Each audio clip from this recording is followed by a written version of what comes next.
ဒီနေ့ခေတ်မှာလူသုံးများလူပြောများနေတယ်ရေချူစရာမလိုတဲ့ဂျပန်ရေမော်တာဝယ်တော့မှာလားကိုယ့်အိမ်ကငေါင်းမှုဆိုင်လေးနဲ့ရေဆွဲနေတာနဲ့ဟိုဘက်အိမ်ကတကောင်အားနဲ့ရေဆွဲကြတဲ့အဆွဲမှာကိုယ့်အိမ်ကကြံခဲ့ရနိုင်တာကိုအထူးသတိပြုနေလိုပါတယ်အားလုံးပဲမင်္ဂလာပါဗျ Bridge Take ကပေါင်ကူတာ channel မှာကြိုဆိုလိုက်ပါတယ်ဒီနေ့မှာတော့ဂျပန်ရေမော်တာမဝယ်ခင်သိထားရမယ့်အချက်တွေနဲ့ဘလို့ရွေးချယ်ဝယ်ယူရမလဲဆိုတဲ့အချက်တွေရဲ့ရွေးချယ်ဝယ်ယူလိုက်မိရာကနေဝယ်လိုက်တာမှန်သွားပြီဆိုတဲ့ပျော်ရွှင်မှုတွေကိုခံစားရခြင်းပဲဗီဒီယိုကိုတင်ဆက်ပေးသွားမှာပဲဖြစ်ပါတယ်ဗျဒီနေ့ခေတ်မှာရေအရင်းမြစ်အမျိုးမျိုးကနေပြီးတော့ကိုယ့်အိမ်အတွက်တောက်ရည်သုံးရည်မပြတ်လောင်သုံးကြတဲ့နည်းတွေအများကြီးရှိပါတယ်ဒီနည်းတွေအများကြီးတွေကမှမြို့ရောနယ်ရောမှာအသုံးအများဆုံးနည်းကရေမော်တာတွေတက်ဆင်ပြီးရေကိုလက်ပတ်အသုံးပြုနည်းပါရေမော်တာတွေတက်ဆင်အသုံးပြုမှုတွေကခေတ်နဲ့ညီပြောင်းလဲတိုးတက်လာကြပါတယ်2023-24နောက်ပိုင်းခေတ်တွေမှာလူပြောများပြီးအသုံးများတဲ့ရေမော်တာမျိုးစားတွေကတခုကိုပြောပါဆိုရင်ဂျပန်ရေမော်တာခေါ် Surprise Main Pump ပုံစံမျိုးဖြစ်ပါတယ်။ဒီရေမော်တာတွေကိုဘာကြောင့်လူကြိုက်များလဲဆိုတဲ့အားသာချက်တွေအများကြီးရှိပါတယ်။အရင်ဆုံးဂျပန်ရေမော်တာဘာလဲဆိုတာနေစသွားလိုက်ကြရအောင်ပါ။ဂျပန်ရေမော်တာဆိုတာပုံမှန်ရေမော်တာတွေလိုရေဝင်ပေါက်တစ်ခုရေထွက်ပေါက်တစ်ခုပါရှိပြီးရေဝင်ပေါက်ကဝင်လာတဲ့ရေကိုမော်တာအတွင်းထဲမှာရှိနေအင်ပလာရေရက်ကရေထွက်ပေါက်ကနေတဆင့်အရှိန်နဲ့တွန်းထုတ်ပြီးမိတ်ဆွေတို့လိုအပ်တဲ့နေရာတွေကိုရေတင်ပို့တဲ့အလုပ်ကိုလုပ်ဆောင်ပါတယ်။ဂျပန်ရေမော်တာတွေဟာဖွဲ့စည်းတည်ဆောက်ပုံရရေလောင်ကန်ငယ်တစ်ခုပါပြန်ပါသေးတယ်။ပထမဆုံးအချိန်မှာဒီရေလောင်ကန်ငယ်တွေကိုရေပြေးဖြေရပါတယ်။ပန့်ရက်နာသွားပြီးရဲ့နောက်မှာလောင်ကန်တဲ့ရေနှင်းငယ်ချမ်းရှိခဲ့ပါတယ်။နောက်တစ်ချိန်ပန့်ကိုပြန်လဲတဲ့အချိန်မှာကြံနေတဲ့ရေကလေကိုဆွဲဆုပ်ကအထက်ပိုက်ဖက်ကနေပြီးထွက်စေပြီးဆုပ်ပိုက်မှာရေသွင်းပေးတဲ့ပုံစံနဲ့မော်တာကိုပြန်လဲပတ်တဲ့ရေမော်တာမျိုးစားပဲဖြစ်ပါတယ်။ဆိုတော့ပထမဆုံးစသုံးခြင်းမှာပဲရေချူရပြီးတော့နောက်ထပ်သုံးမဲ့အခောက်တွေမှာရေချူသုံးကြမလို့တော့တဲ့ပုံစံမျိုးလူကြိုက်များရေပန်းစားလာတဲ့ဂျပန်ရေမော်တာတွေပဲဖြစ်ပါတယ်။ဘလို့ရေရင်းမြစ်ကနေမဆိုအသုံးပြုလို့ရနိုင်တဲ့အကောင်းဆုံးဂျပန်မိတ်ဆွေတို့ရေတင်မဲ့ပုံစံကစီပင်ကခွဲဝေပေးတဲ့ရေမီတာကိုသုံးပါလားအဝီစီတွင်ပုံမှန်တွင်းတွေကရေကိုဆုပ်တင်ပါလားအောက်ကန်ကနေအထက်အမြင့်ကိုရေတင်ပါလားဘလို့ရေရင်းမြစ်ကနေမဆိုရေကိုဆွဲဆုပ်တင်ပို့ဖို့အသုံးပြုကြတဲ့နေရာမှာဒီဂျပန်တွေကိုကောင်းကောင်းအသုံးပြုလို့အဆင်ပြေနိုင်ပါတယ်တခုသိထားရမှာဒီကိုအသုံးပြုမဲ့ရေဆုပ်ရေတင်မဲ့အမြင့်တွေကိုကိုယ်တိုင်သိထားမှာကိုနဲ့ကိုက်ညီတဲ့ဂျပန်ရေမော်တာတွေကိုရွေးချယ်ဝယ်ယူနိုင်မှာပဲဖြစ်ပါတယ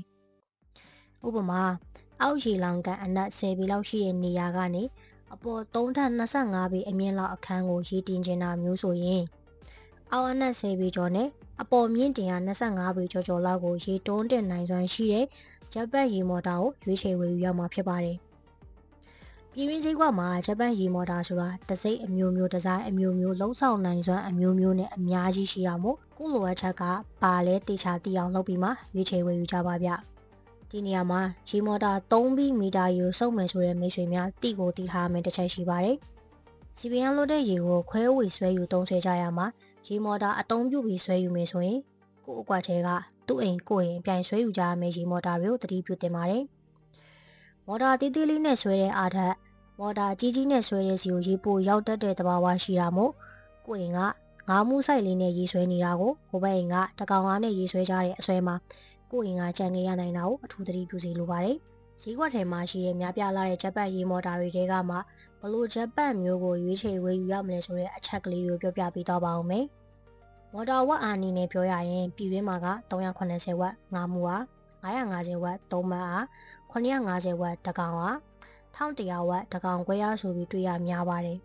။ဂျပန်အသုံးပြုဖို့မီးအားမနိုင်တဲ့နေရာတွေကဝက်သေးတာတွေပဲရှာဝယ်တာကလွဲရင်ကျန်တဲ့မြို့ရောနယ်ရောမှာပါအသုံးများတဲ့ဆိုင်ကတကောင်ဆိုင်ဖြစ်ပါတယ်။ဈေးတန်းရာ2000-3000လောက်ပဲကွာပြီးမော်တာရဲ့စွမ်းဆောင်ရည်အပိုင်းမှာတော်တော်ကွာသွားတာကြောင့်တကောင်ဆိုင်ကိုရွေးချယ်ဝယ်ယူကြတာများပါတယ်။ဒီဂျပန်ရေမော်တာဝယ်ဖို့ဘယ်ချက်တွေကိုအဓိကထားကြည့်ဝယ်ရမလဲဆိုရင်နံပါတ်1မော်တာကွိုင်းကြီးကွိုင်းစစ်စစ်ဖြစ်ကြောင်းအာမခံတဲ့ဆက်ကိုဝယ်ပါဈေးကွက်ထဲမှာတထူကွိုင်းရောနဲ့ကြီးကွိုင်းကြီးလာတတ်ပါတယ်။ကွိုင်းရည်သွေးပေါ်မူတည်ပြီးမော်တာ300ရဲ့တက်တန်းမှာကွာတာကြောင့်ကြီးကွိုင်းဖြစ်လေတက်တန်းကြာ300လို့အကြမ်းမြင့်မှတ်ယူလို့ရနိုင်ပါတယ်။အမှန်နဲ့အင်ပလာမျိုးစားပြည်တွင်းဈေးကမှာတော့အင်ပလာမျိုးစား2မျိုးတွေ့ရများပါတယ်။ polyphenol oxide material နဲ့လုပ်ထားတဲ့ PPO လို့ခေါ်တဲ့ plastic အင်ပလာနဲ့လည်းလာသလို ကြီး employee နဲ့လည်းလာပါတယ်ကြီးဖြစ်လေကောင်းလေဆိုပြီးပိုကြိုက်တဲ့ပရိသတ်လည်းရှိကြပေမဲ့ကျွန်တော်အနေနဲ့ကတော့အင်ပလာအပိုပစ္စည်းရနိုင်တဲ့အမျိုးအစားကိုရွေးချယ်ဝယ်ယူစေချင်ပါတယ်နံပါတ်3မော်တာရှက်ပါဒီမော်တာရှက်က stainless steel ရှက်အကောင်းစားတွေနဲ့လာတာများပါတယ်နံပါတ်4တမဲ cut off လို့ခေါ်တဲ့အပူချိန်အာရုံခံစနစ်လေးပါဒီစနစ်လေးကမော်တာမှာသတ်မှတ်ထားတဲ့အပူချိန်ရောက်ရင်မော်တာ heat တက်ပြီးမလောင်အောင်မော်တာကိုအော်တိုရပ်ပေးတဲ့စနစ်လေးပါဒီချက်တွေကတိတ်တော့အရေးကြီးလာတယ်မဟုတ်ပေမဲ့ပါရင်ပိုကောင်းတဲ့ပုံစံတွေဖြစ်ပါတယ်နံပါတ်5ကတော့အာမခံပေးထားတဲ့ဂျပန်မော်တာပါကျွန်တော်နိုင်ငံထဲမှာတော့ဂျပန်တွေရဲ့မော်တာတစ်လုံးစလုံးကိုသုံးဆမှုတက်တန်းပေါ်မှာအာမခံပေးတာမရှိသလောက်ရှားပါတယ်မော်တာအစိတ်အပိုင်းတစ်ခုချင်းစီကိုတက်တန်းလိုက်လဲပေးတာမျိုးလက်ခအခမဲ့ပြုပြင်ပေးတာမျိုးတွေပဲများပါတယ်ဥပမာကွိုင်တီတန်အပလာတီတန်ကပစီတာစားရတဲ့မျိုးချင်းစီကိုပဲပေးတာများပါတယ်ကျွန်တော်ပုံမှာပြောတဲ့အထက်ကမော်တာတွေရဲ့အဓိကကျတဲ့နံပါတ်1နဲ့နံပါတ်2လို့အစိတ်အပိုင်းတွေကိုအာမခံပေးရင်ရေရေတာဝယ်လိုက်ပါဂျပန်ဟီမော်တာတွေတစ်ခုခုဖြစ်ပြီး hate ဆိုတာနဲ့ကွိုင်နဲ့အင်ပလာတွေကအရင်ပြတ်တာဖြစ်လို့အာမခံရေရေကြီးပေးထားတဲ့အပေါ်ပစ္စည်းကိစ္စကိုနောက်ပိုင်းကောင်းစားစရာမလိုတော့အောင်ပြည်လေသွားမှာမို့လို့ပါဂျပန်ဟီမော်တာတွေမှာလည်းတစိမ့်တွေရဲ့မော်တာအကောင်ရေပေါ်မူတည်ပြီးရေမြင့်တင်တော့ရေထွက်နှုန်းတွေခွာပါတယ်ဒါကိုဘလို့ရွေးချယ်ဝယ်ယူရမလဲဆိုတာကမိတ်ဆွေသုံးကျင်နဲ့စုပ်တင်အမြင့်တွန်းတင်အမြင့်တွေကိုတေချာတွက်ချက်သိရှိပြီးတာနဲ့လိုအပ်ချက်တိုင်းကိုက်ညီတဲ့မော်တာအကောင်တွေကိုရွေးချယ်ဝယ်ယူနိုင်ပါပြီဗျာဒီနေ့ပြောပြပြီးသွားတာတွေကိုကြည့်ပြီးမိတ်ဆွေတို့လိုအပ်ချက်အတိုင်းဂျပန်ရီမော်တာတွေကိုရွေးချယ်ဝယ်ယူရမှာအထောက်အကူအများကြီးရလိမ့်မယ်လို့မျှော်လင့်မိပါတယ်ဗျာ